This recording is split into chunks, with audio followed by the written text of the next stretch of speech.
Hello à tous, ici Claire Rose et bienvenue dans un nouvel épisode d'Oser la reconversion, le podcast dédié à la reconversion professionnelle. Je suis Claire Rose, ancienne avocate, j'ai tout plaqué pour réaliser mon rêve. Je reçois ici chaque lundi un nouvel invité qui a osé la reconversion.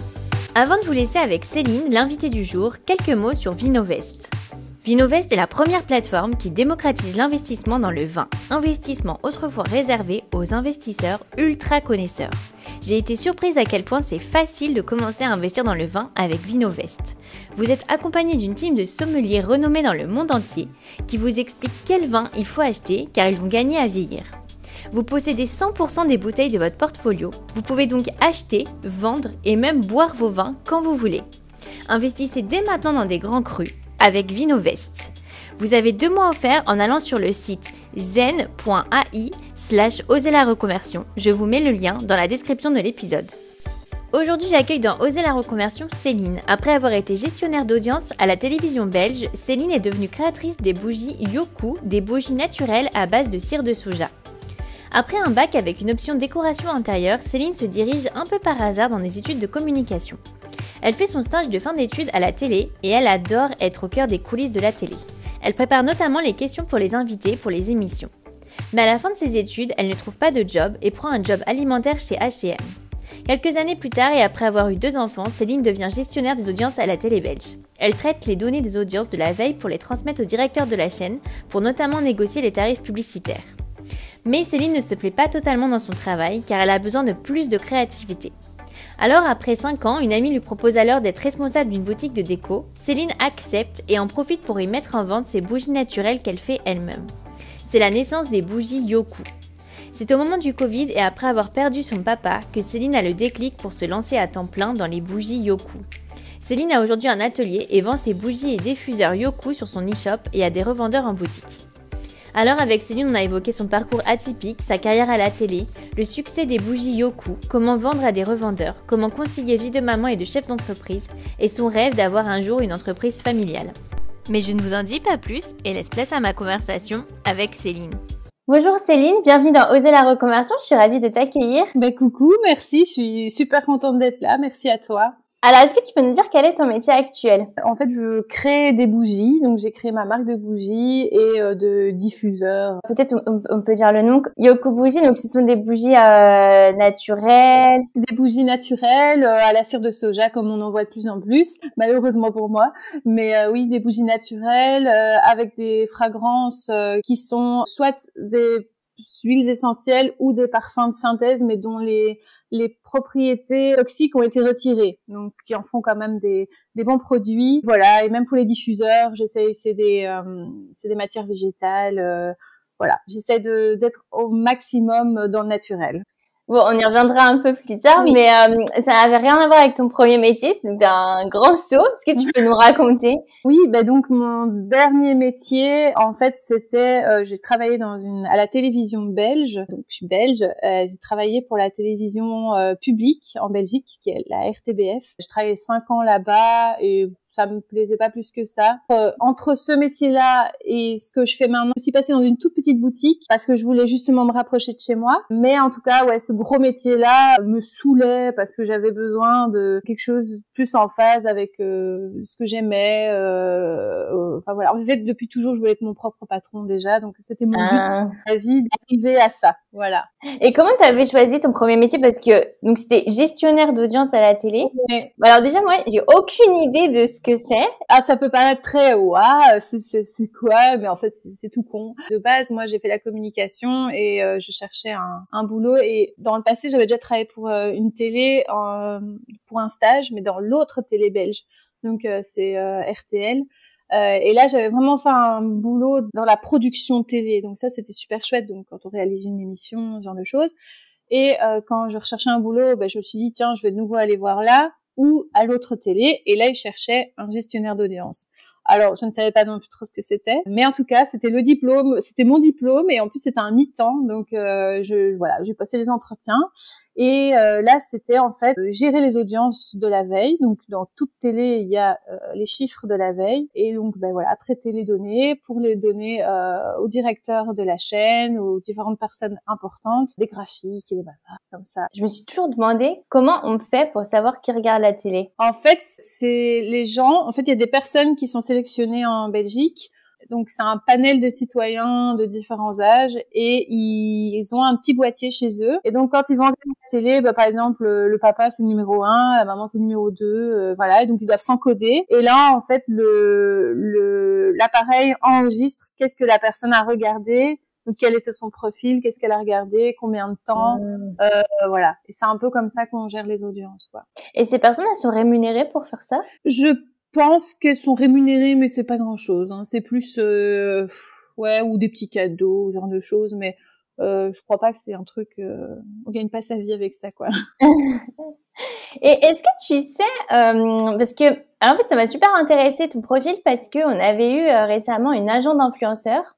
Et en fait, c'était une des premières dans le métier. Et en fait, elle racontait que au tout début des blogs, ils avaient en fait fait un peu comme à la télé pour déterminer la valeur d'un spot publicitaire. Ils s'étaient dit bon, on a tant d'abonnés qui ont tel âge, et du coup ils avaient essayé un peu de calculer comme ça les prix. Ouais. Du coup, je me dis que c'est sympa d'avoir quelqu'un qui était à la télé. Est-ce que toi tu sais un peu comment ça se fait justement déterminer le prix, les valeurs des spots? Oui, toutes les discussions se passent vraiment sur ouais, si ça fonctionne bien. Des fois ils misent sur des projets, ils sont pas sûrs. Enfin, en fait, ils font énormément de réunions entre eux pour savoir quoi. Donc voilà, moi j'étais pas vraiment dans ces discussions-là, mais c'est vrai qu'en fait quand t'es à la télé, t'entends des trucs aussi en interne, par exemple, faire l'émission de machin, ça n'a pas du tout été. Ils savent pas ce qu'ils vont faire, est-ce qu'ils vont la déprogrammer. Enfin, donc en fait t'es vraiment dans les coulisses, quoi. Tu t'entends tout, mais tu peux rien dire évidemment. Voilà, j'entendais des trucs comme ça. Et puis nous on avait le administrateur général qui était 2 bureaux plus loin, donc qui toquait à la porte et qui venait dire des trucs et on entendait tout et voilà. Maintenant, en fait, ça remonte déjà un petit peu maintenant, donc je me souviens plus exactement comment ils géraient les choses. En fait, c'est hyper intéressant. T'es un peu au cœur du truc, quoi.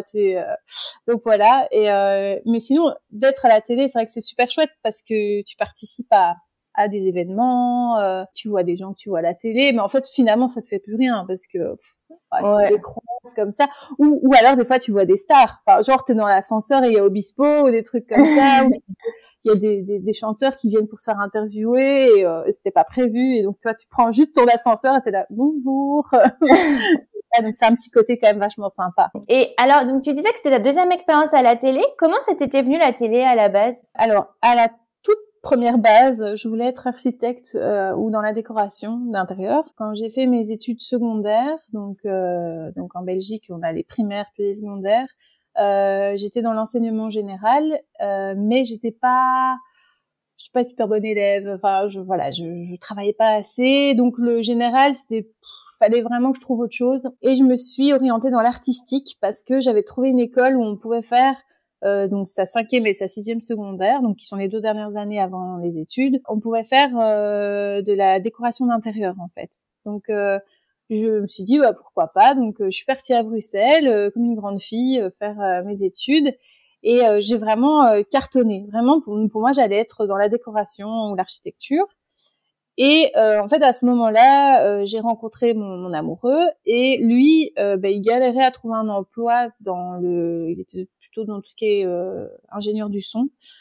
Et en fait, là, je me suis dit, mais moi, si je trouve pas d'emploi là-dedans, ça va être la galère. Et puis, je me disais oui. Et puis, j'avais peur, en fait, de me retrouver dans un métier où, en fait, je fais juste des plans qu'on me demande de faire sur un ordinateur et qu'il n'y ait pas de créativité. Et donc là, je sais plus trop comment ça m'est venu, mais j'aimais bien, justement, les médias, le journalisme. Et donc, je me dis, tiens, j'essaierais bien la communication parce qu'en plus, quand on a un diplôme en communication, on n'est pas obligé de faire du journalisme, on peut faire de la communication d'entreprise, on peut faire de la pub.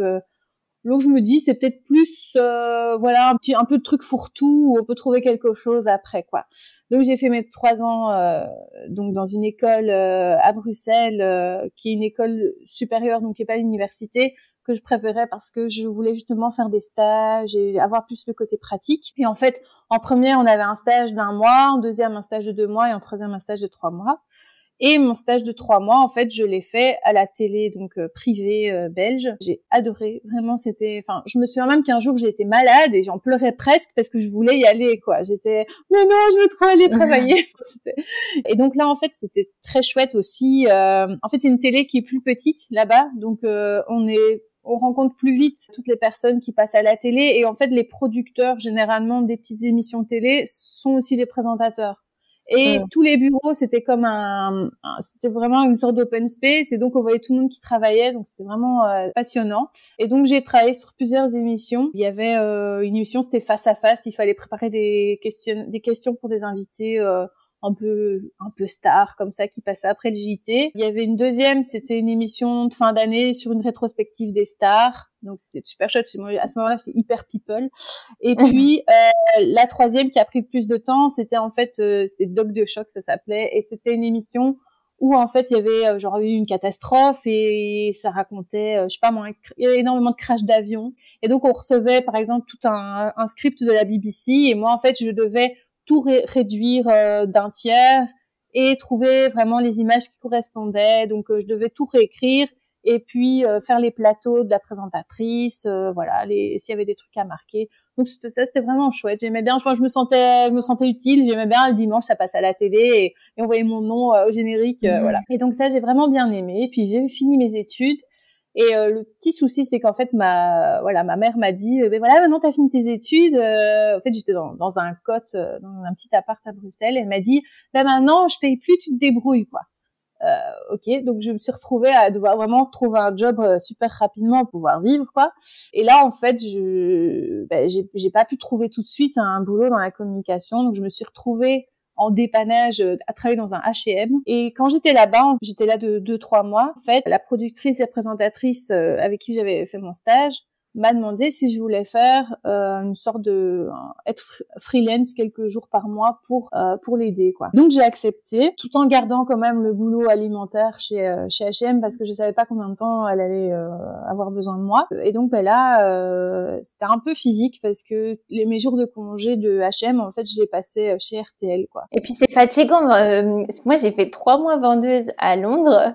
Ouais. Franchement c'est épuisant vendeur. On trouve le rythme. Mais au début, c'est vrai qu'on est claqué, quoi. Vraiment, enfin, j'étais crevée et surtout que, en fait, je suis tombée enceinte de mon premier enfant quand j'étais chez H&M, quoi. C'était là de quelques mois que je tombais enceinte. Donc, gérer une grossesse et 2 boulots, c'était plus possible, quoi. Donc, là, en fait, j'ai dû faire un choix et mon choix, ça a été de garder H&M parce que j'avais peur de virer H&M et de me retrouver chez RTL, mais avec, 1 ou 2 jours de temps en temps, ça n'allait pas suffire. En plus là, j'aurais dû alors être indépendante tout de suite, donc pas de sécurité d'emploi, pas de chômage, donc voilà, je préférais prendre la sécurité. Et voilà, puis mon contrat de H&M s'est terminé juste 1 semaine avant mon accouchement, donc voilà, donc j'ai accouché, puis je me suis retrouvée sans rien pendant longtemps, très longtemps.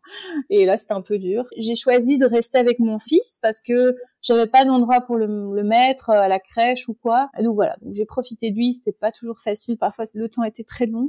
À ce moment-là, comme j'aimais beaucoup créer des choses, je me suis mis à faire des petits bijoux en pâte fimo. C'était la mode, les bijoux un peu, tu sais, genre des petits cupcakes ou des trucs comme ça. Enfin, c'était vraiment la mode et ça marchait méga bien. Je vendais ça sur une plateforme un peu comme Etsy, mais c'était pas Etsy. Donc j'ai fait ça un peu pour passer le temps. Puis là, en fait, 1 an après, je suis retombée enceinte de ma fille. Et là, finalement, voilà, j'avais pas retrouvé un boulot, donc je suis restée encore à la maison. Donc j'ai eu 2 ans et demi comme ça à la maison. Et puis, quand ma fille est née, un petit peu, enfin 1 an ou 2 après, on m'a proposé de remplacer quelqu'un dans une école comme prof. Moi, tu vois, j'ai un CV un peu bizarre. En fait, c'est parce que il y avait une pénurie de profs et les personnes qui ont fait un baccalauréat, qui ont fait des études supérieures peuvent, dans certains cas, en fait, remplacer. Heureusement, c'était prof de français, mais c'était surtout, il y avait des cours d'expression et tout ça. Et donc, j'ai fait ça pendant quelques mois. Et puis après, en fait, voilà,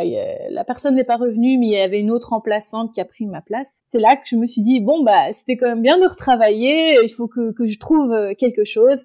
Et c'est là que en fait j'ai été voir sur le site d'RTL et puis de la RTBF où j'ai trouvé l'offre d'emploi pour laquelle j'ai travaillé pendant 5 ans. Tu disais que ça te plaisait pas forcément, c'était moins forcément stimulant intellectuellement, moins créatif. C'était pas créatif, c'est ça qui était dur, ouais. Et comment t'as eu le déclic au bout de 5 ans de dire stop? Parce que avec des enfants, c'est pas évident. Alors c'est pas évident. Là où j'ai quand même de la chance, c'est que mon conjoint, il est policier, donc il gagne quand même plutôt bien sa vie. Donc il y a quelqu'un qui a vraiment un emploi stable à la maison, et que donc si je voulais essayer de trouver une autre solution, c'était faisable. Puis voilà, on a une maison, on rembourse, on avait construit notre maison pour que le prêt qu'on remboursait était possible si un des deux n'avait plus de boulot, par exemple. Donc ça, on avait quand même un petit peu fait attention. Ce qui s'est passé, en fait, c'est que la RTBF allait être restructurée. Donc, ils étaient en train de changer tous les départements, de réengager des nouvelles personnes. Et alors bon, moi, comme j'étais vraiment dans le couloir où tout se décidait, j'entendais tout. Enfin, il y avait pas une super ambiance. Il y avait des collègues aussi qui disaient, ouais, moi, je sais pas trop si je vais rester. Alors moi, en fait, j'étais en mi-temps en plus, et je voulais absolument passer Alors, j'avais pas demandé un temps plein, je voulais un 4/5e par exemple. Et à chaque fois, on me disait oui, t'inquiète, tu vas l'avoir. Et puis en fait, j'avais jamais rien. Et aussi, le trajet à Bruxelles me saoulait tous les matins. Surtout, enfin moi, je suis pas loin de Bruxelles, je suis à 20 minutes.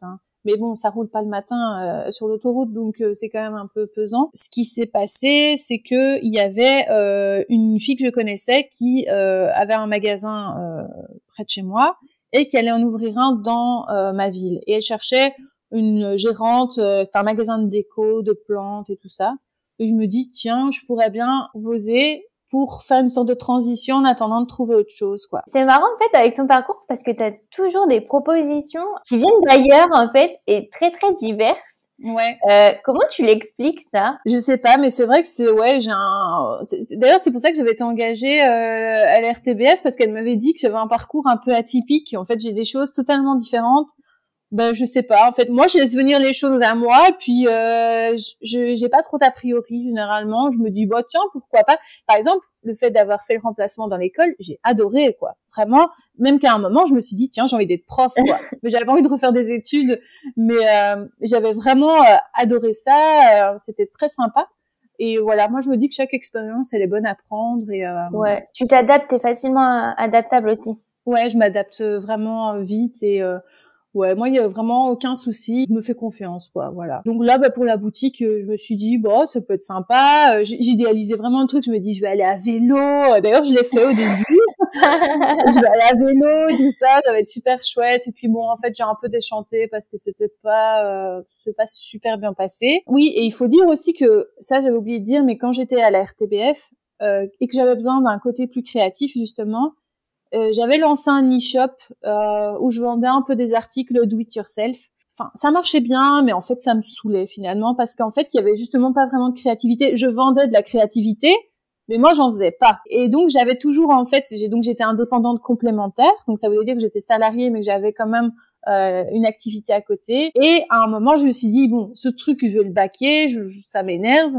Qu'est-ce que je vais faire? Je vais quand même garder mon numéro de TVA, mais j'ai envie de faire autre chose, quoi. Et donc, quand j'étais dans la boutique où je travaillais, je voyais vraiment beaucoup de gens qui vendaient leur propre création et tout ça. Et je me suis dit, ouais, j'aimerais bien, mais qu'est-ce que je peux faire? Qu'est-ce que je sais faire? Voilà. Comme en fait, j'ai eu ma période un peu comme tout le monde où tu fais ta lessive toi-même, tes pastilles lave-vaisselle toi-même, tu testes des trucs et tout ça, et que j'avais fait des bougies moi-même, que j'avais d'ailleurs une fois vendu, j'avais une fois fait un marché de Noël pour mon e-shop là de Do It Yourself. Et j'avais fait des bougies moi-même dans des contenants vintage. J'avais vendu plus de bougies que les autres articles, quoi. Et donc, ça m'était revenu, je m'étais dit, tiens, en fait, je pourrais faire des bougies, j'en ai déjà fait. Je pourrais faire ça de manière un petit peu plus, plus professionnelle, dans des pots tous les mêmes, voilà. Et donc j'ai commencé un petit peu à réfléchir à ça, et puis donc c'était début 2019 ça. Et c'est là que ça a un peu germé dans ma tête, que je me suis dit tiens, pourquoi pas. J'ai cherché des fournisseurs, voilà. Donc j'ai dépensé un peu de sous pour créer des bougies, et j'ai vraiment, moi je me suis vraiment lancée en mode on verra bien. J'ai dépensé, je crois en tout, j'ai dû dépenser sur plusieurs mois quelque chose comme 1 000 €, Et voilà, et puis après, on verra bien, quoi. J'ai rien emprunté, rien du tout. Comme j'étais dans une boutique, justement, je me suis dit, tiens, en fait, je vais demander si je peux mettre mes bougies pour voir si ça fonctionne, quoi. Premier jour, je vends une bougie. Donc, moi, j'étais là, waouh, mais ça marche! Ah oui, puis c'était génial parce que t'avais tout de suite la réaction des clients, en fait. Oui, exactement. Mais alors, le pire, c'est que moi, je ne disais pas que c'était moi qui faisais les bougies, quoi. Moi, je déteste ça. Donc, j'étais un peu undercover, tu vois, en mode, par exemple, je me souviens qu'une fois, il y a quelqu'un qui m'avait dit, oui, tiens, est-ce que vous allez encore avoir des bougies Yoku? Et alors, j'ai dit, je pense qu'elle vient en livrer la semaine prochaine. La mytho, ouais.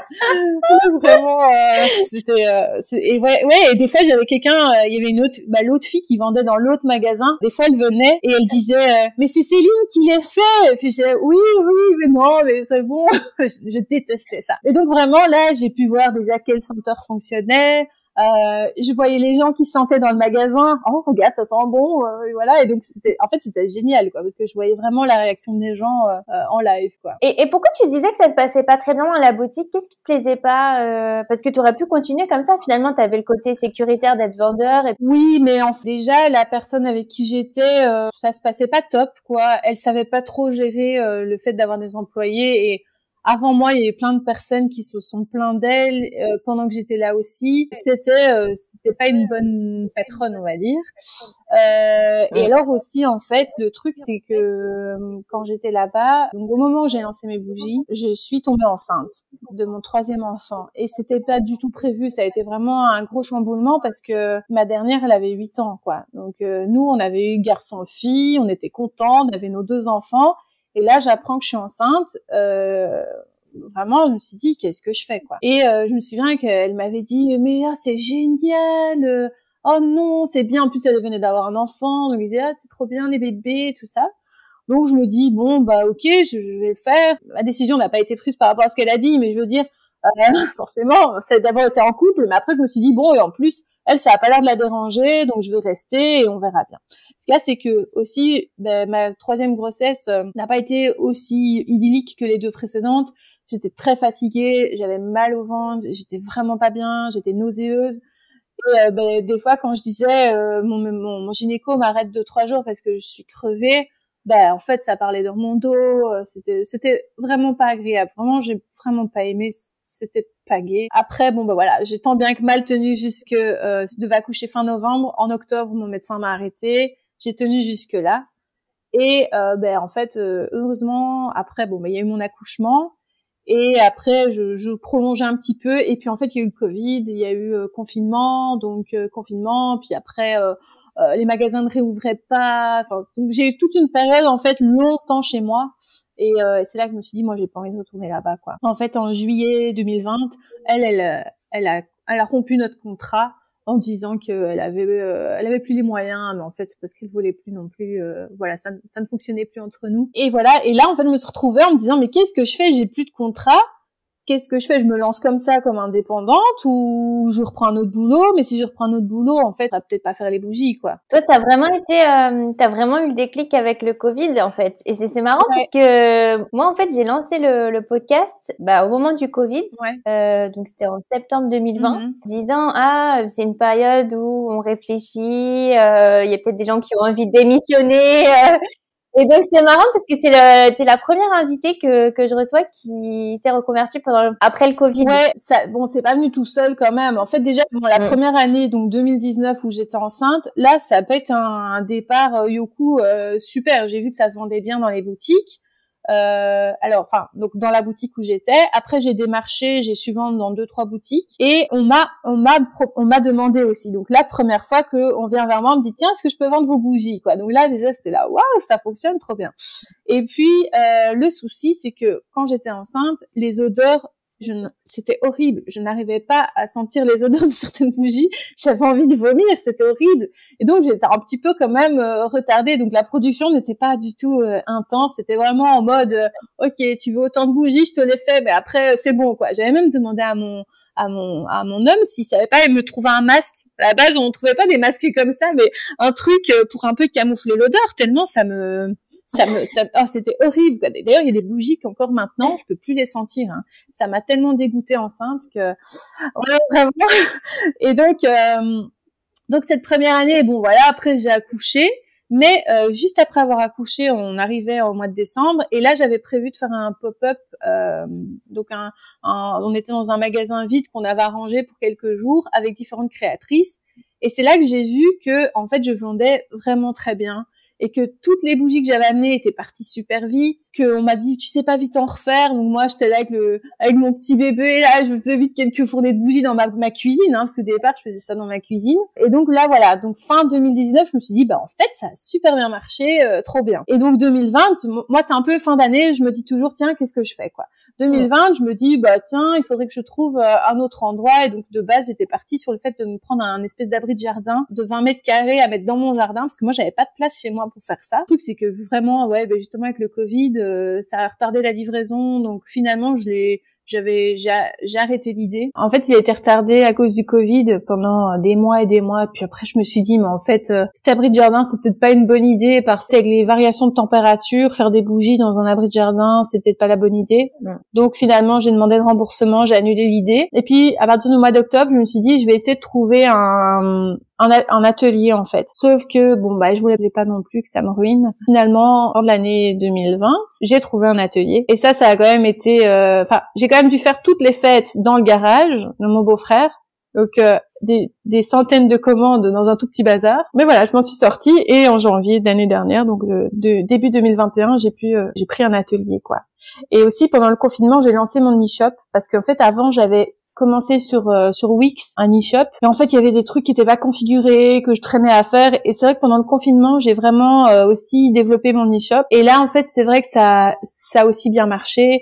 Parce que je proposais aussi sur les bougies de mettre des petits mots. Et les gens pouvaient directement envoyer la bougie à un de leurs proches. Et ça, ils ont vraiment bien aimé. Ça a vraiment bien marché. Et donc, comme j'étais chez moi aussi, j'ai plus soigné mes photos, parce que je faisais pas du tout avant. En fait, avant, sur mon Instagram, j'avais quelques photos des bougies dans les boutiques. C'était pas très beau, quoi. Après, voilà, je me suis dit, tiens, j'aimerais bien quelque chose de plus doux, avec des matières, quelques fleurs séchées, des plantes, enfin voilà. Et c'est vrai que quand j'ai commencé à soigner mon Instagram, tout de suite, j'ai vu la différence aussi au niveau des abonnés Instagram. Donc voilà. Donc 2020, ça a été un petit tremplin quand même par rapport à tout ça. Et comment ça se passe ta répartition aujourd'hui je veux dire, quel est le pourcentage de bougies que tu vends en point de vente et en ligne? C'est difficile à dire en fait. Ça dépend vraiment des mois déjà. Je vends quand même dans beaucoup de magasins maintenant. C'est quand même des grosses commandes, donc j'ai beaucoup de bougies qui partent à chaque fois. Donc oui, proportionnellement, je vends quand même plus. C'est des plus grosses factures. Enfin, c'est pas le même montant que quelqu'un qui achète sur l'e-shop. Je vends plus de bougies, mais tous les jours, j'ai des gens qui viennent sur mon e-shop et qui commandent. Quand même plus proportionnellement des magasins, mais. Et est-ce que je te pose la question parce que souvent j'ai des invités qui vendent uniquement sur des e-shops. Et justement, leur rêve, c'est de vendre dans des points de vente. En général, c'est plus ça. On commence plus en e-shop et puis après en point de vente. Du coup, j'ai aucune idée de comment ça se passe quand on vend en point de vente. Est-ce que ils t'achètent des stocks et ensuite, t'es payé peu importe ce qui se vend, ou est-ce que t'es payé en fonction des ventes? Comment ça se passe un peu? En fait, il y a deux manières de faire. Soit tu fais du dépôt-vente, donc la personne n'achète pas ton stock, donc tu lui livres, je sais pas moi, tu lui livres par exemple 30 bougies pour commencer. Et elle, tous les mois, elle va te dire voilà, j'ai vendu ce mois-ci 6 bougies, par exemple. Et elle prend 30% de commission sur la vente. Donc toi, tu fais ta facture, tu dis ok, donc si tu retires 30% de cette somme-là, tu me dois autant. Donc elle reverse une partie des ventes chez toi. Ça, il y en a qui aiment bien parce que ça leur permet de pas devoir avancer d'argent. Et en fonction de ce qu'ils ont vendu, voilà, donc ils doivent pas avancer d'argent. Maintenant, ils gagnent que 30% sur le prix, ce qui est pas énorme, quoi. Donc, ça peut être bien pour commencer. D'ailleurs, moi, quand j'ai commencé dans la boutique où je travaillais, c'est comme ça qu'on a commencé. Comme ça, elle s'engageait en rien et moi, je testais, quoi. Il y a aussi, donc ça, c'est ce que je faisais un peu au début, mais je le fais plus trop parce que ça veut dire tous les mois, il faut gérer des factures encore en plus et moi, c'est vrai que je suis toute seule, donc il y a un moment, je m'en sors plus, quoi. Sinon, donc ça, c'est le dépôt-vente et sinon, c'est l'achat. Donc, ils t'achètent les bougies, mais forcément, la bougie, moi, une bougie qui est à 12 €, elle est moins chère pour eux. Donc, je dois, en fait, quand je calcule les prix d'une bougie, qui coûte 12 €, je la mets à 12 € parce que je sais que si en même temps, elle va d'abord passer dans un magasin, il faut que moi, je me fasse de la marge entre le coût de la bougie et combien je vais le vendre au magasin, quoi. Donc, forcément, quand quelqu'un passe sur mon e-shop, je gagne plus d'argent puisque j'ai pas d'intermédiaire que si c'est dans un magasin. Donc, il faut quand même toujours calculer ses prix en fonction de si on passe par un intermédiaire, voilà. C'est les deux manières de faire. Et donc là, moi, en fait, ce que je fais, c'est que je travaille à la commande. Donc, j'ai un stock quand même chez moi, pas à l'atelier. Mais généralement, en fait, j'ai quelqu'un qui va peut-être me prendre 10 bougies de la même senteur. Ça, je les ai peut-être pas forcément à ce moment-là. En plus, moi, ce qu'il y a, c'est que j'ai plusieurs contenants différents. Donc forcément il faut un peu de tout, donc voilà, donc ça je fais à la commande et je fais en fonction. Les diffuseurs je les fais que à la commande aussi, et donc c'est comme ça que je gère. Donc tous les jours je gère en fait shop plus les commandes en cours pour les magasins. Mais les commandes pour les magasins, il faut généralement quand même, moi je dis 2 semaines pour les livrer, quoi, parce que bon, ça prend du temps. Et quel conseil tu donnerais pour quelqu'un qui veut se lancer et démarcher des points de vente? Qu'est-ce que toi tu penses, parce que tu vends dans énormément de points de vente, qu'est-ce que tu penses qui les a convaincus? Ben je sais pas trop. En fait, je pense déjà le fait d'avoir soigné mon compte Instagram et l'image que ça dégage. Je crois qu'en fait c'est ça, c'est de se faire une identité déjà. Que c'est bien de faire des bougies, mais si elles ressemblent à toutes les autres, qu'elles sont déposées un peu n'importe où comme ça pour faire une bête photo, c'est sûr que en tant que vendeur, on se projette pas trop, quoi. On se dit ouais, bon, ok. En plus maintenant il y a quand même énormément par exemple dans les bougies, il y a quand même de plus en plus de gens qui font des bougies, donc il faut essayer de se démarquer. Donc moi je dirais vraiment de se faire une bonne image, pas hésiter à envoyer des mails, se faire un beau petit PDF avec des belles, je sais pas, il faut aller sur Canva et se faire une petite présentation avec les prix, etc. Donc ça marche bien. Moi j'ai quand même beaucoup de gens qui me connaissent via Instagram, des boutiques qui s'abonnent à moi. Et c'est comme ça que généralement ils me contactent par Instagram ou par message sur mon e-shop en disant tiens je suis intéressée. Et alors moi je fais pas aussi de différence. Par exemple moi j'ai des boutiques, mais j'ai aussi des esthéticiennes, des salons de bien-être et tout ça qui demandent aussi parfois mes bougies parce que finalement ils aiment bien proposer ça à leurs clients. Donc moi je m'arrête pas spécialement en disant oui non je fais que dans tel secteur ou quoi.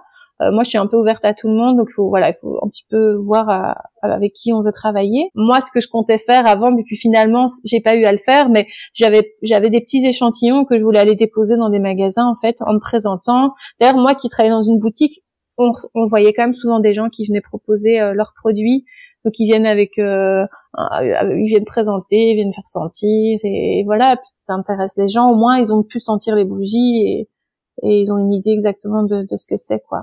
Parce que c'est ça le problème aussi, c'est que des bougies, il faut les sentir. Mais j'ai quand même beaucoup de gens qui commandent sans sentir. Ils font confiance. Donc voilà. Mais donc, il faut pas hésiter de démarcher, vraiment, ça, c'est important. Franchement, ce que tu fais, je pense, c'est un rêve pour beaucoup, dans le sens, faire ses propres produits, les vendre. Je pense qu'il y a beaucoup de gens qui veulent le faire, mais qui ont peut-être le blocage de commander la marchandise, tout ça. Comment toi, t'as eu le déclic de dire, bon, bah, ça y est, je le fais vraiment professionnellement, ça va être un business? Alors moi, j'ai eu un déclic déjà en 2020 parce que j'ai perdu mon papa en août 2020. Ça m'a chamboulé, ça m'a remis plein de choses en place et je me suis dit, en fait, je venais de perdre mon job, on avait rompu notre contrat. Et je savais pas trop encore comment faire. Et là, je me suis dit, mais purée, on va pas s'emmerder dans la vie avec des jobs à la con. Vraiment, je me suis dit, mais voilà, il faut faire ce qu'on a envie de faire dans la vie. Elle est trop courte, quoi. La vie, c'est important.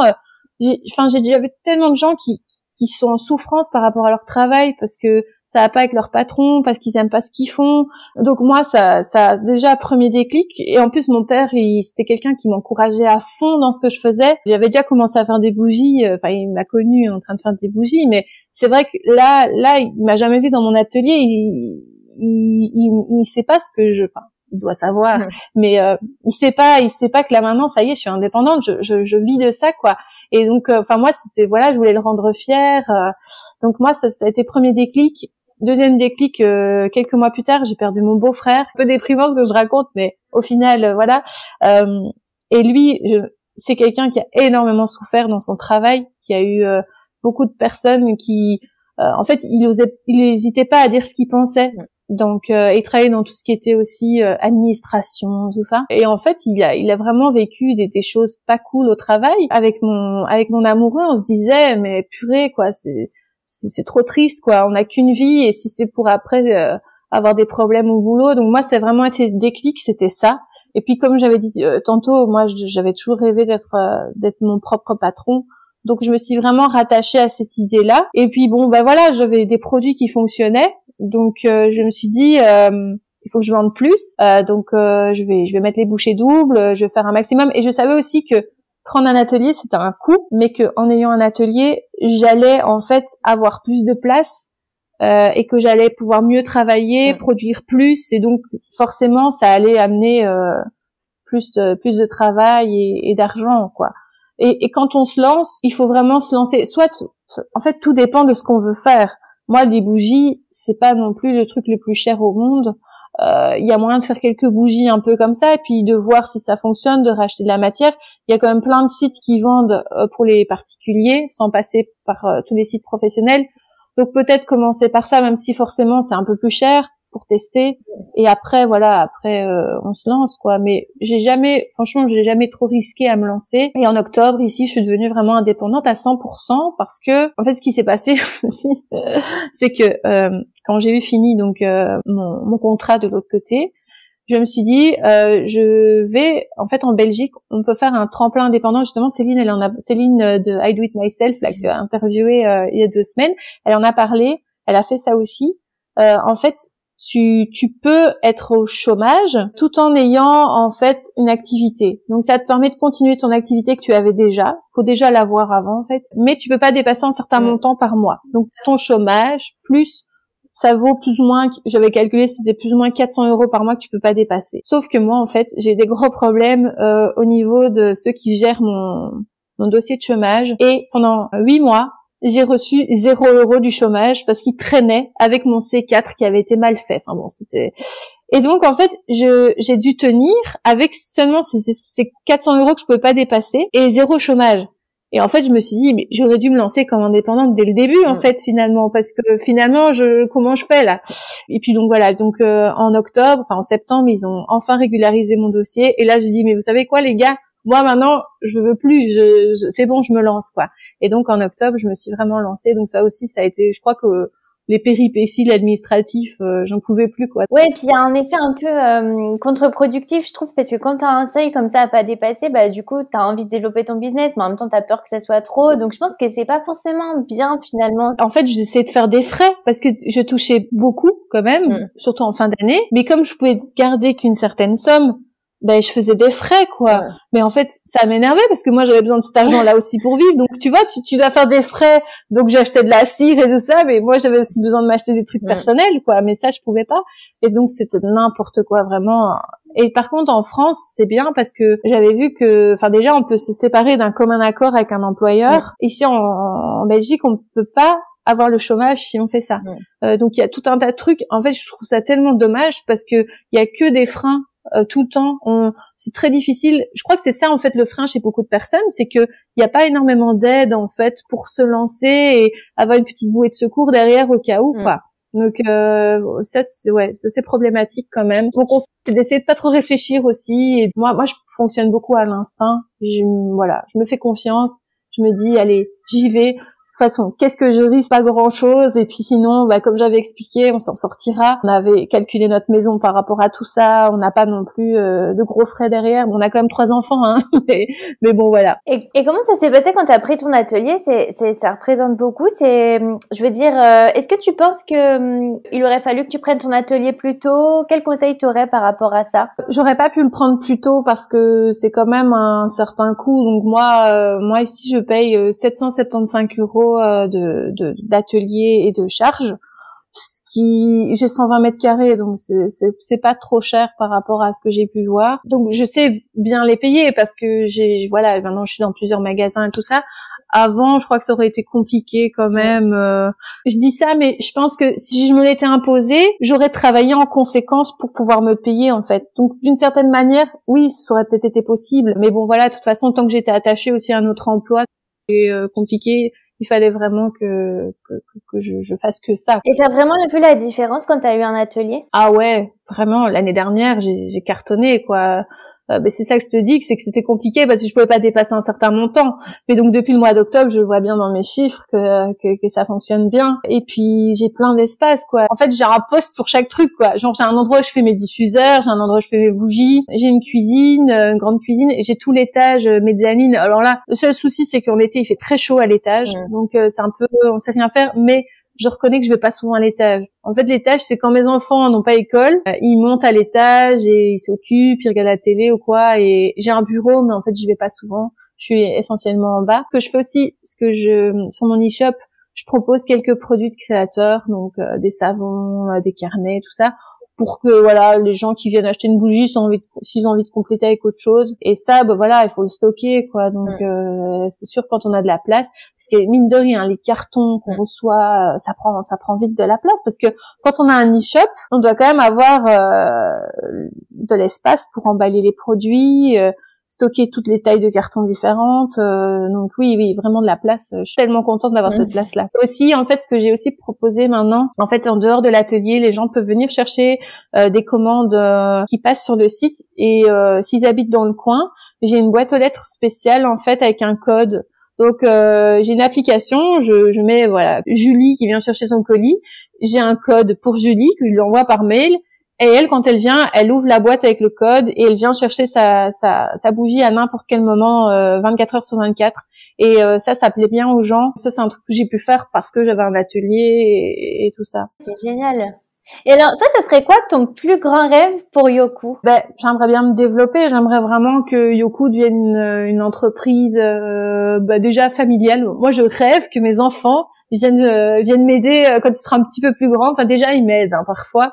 Mais je sais pas moi, en juillet, quand ils savent pas quoi faire, ils viennent bosser chez Yoku, quoi. ça c'est vraiment, j'aimerais bien. Et puis sinon, non, j'aimerais bien engager des gens parce que là, en fait, je m'en sors plus. J'ai trop de boulot. Je m'en sors pas à gérer l'administratif, la communication, les réseaux, la production, les envois. Ça devient chaud. Donc ouais, mon rêve, ce serait vraiment d'avoir 2-3 personnes qui bossent avec moi et qu'on développe un maximum la gamme et qu'on propose aussi peut-être d'autres produits. Et mon rêve encore au-dessus, j'ai envie de me lancer dans la céramique. Donc j'ai pris quelques cours ici pour le mois prochain parce que j'ai toujours rêvé d'apprendre à faire de la céramique. Mon rêve serait vraiment d'y arriver déjà, de m'en sortir, de faire des jolies choses et de vendre des objets que je fais moi-même et couler une bougie dans des beaux petits contenants, ce genre de choses, quoi. Franchement, c'est super inspirant ton témoignage parce que il y a le côté j'y vais, je me pose pas trop de questions et en plus avec 3 enfants.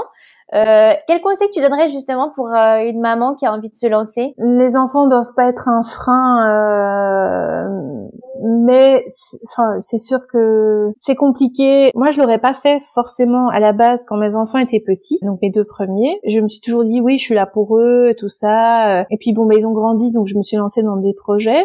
Et puis je suis tombée enceinte quand j'avais lancé mon projet.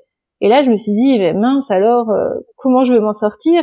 Et au final, en fait, on s'en sort, quoi.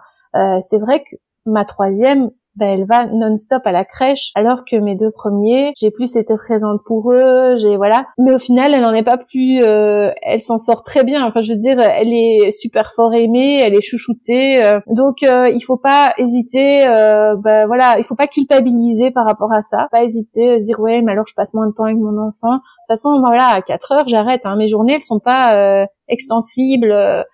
J'arrive ici à 9 heures et à 16 heures, je suis repartie parce que je vais chercher ma 3e à la crèche et puis après, je rentre pour les plus grands. Je sais pas quel conseil donner parce que chaque maman est différente, mais il faut le sentir, quoi. Et surtout pas culpabiliser si on a peur de pas être assez présente pour ses enfants.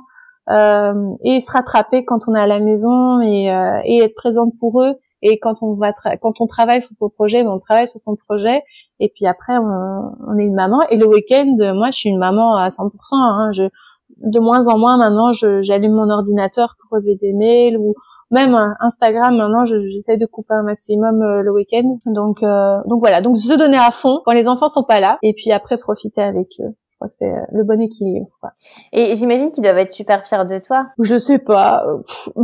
Je me suis mise à TikTok, alors ils étaient là, ouais, maman, tu fais TikTok. Donc j'ai même eu des conseils parce que j'y comprenais rien. Ouais, je crois qu'ils sont quand même fiers de moi, de voir tout ce que j'ai créé. Quand ils viennent à l'atelier, qu'ils voient toutes les bougies, tous les colis que je fais, il faut qu'ils soient là en fait pour s'en rendre compte, quoi. Ouais, ils réalisent pas encore vraiment. Bon, ils ont quand même 12 et 10. Donc ouais, de plus en plus maintenant. Il vaut bientôt pouvoir faire ta communication. Ouais, ce serait bien. Mais en tout cas, parfois ils viennent et mon fils m'a déjà aidé à coller des étiquettes. Bon, alors parfois c'était pas toujours droit, donc je vais repasser derrière. Mais par exemple, frotter les pots, ce genre de choses. Je leur donne parfois des petites missions, ou alors je donne les commandes à ma fille et alors elle va chercher dans l'armoire, mettre dans les paniers pour pouvoir, voilà. Donc et parfois ils sont un petit peu rémunérés s'ils m'ont bien aidé. Si tu pouvais revenir en arrière, quel conseil tu te donnerais? De me lancer plus tôt quand même, je pense, même si peut-être que au final la maturité m'a aidé à me lancer, parce que voilà, enfin maintenant j'ai 36 ans, peut-être j'aurais pu me lancer à 30 ans, ça aurait été plus sympa. Mais sinon je suis quand même contente de mon parcours au final.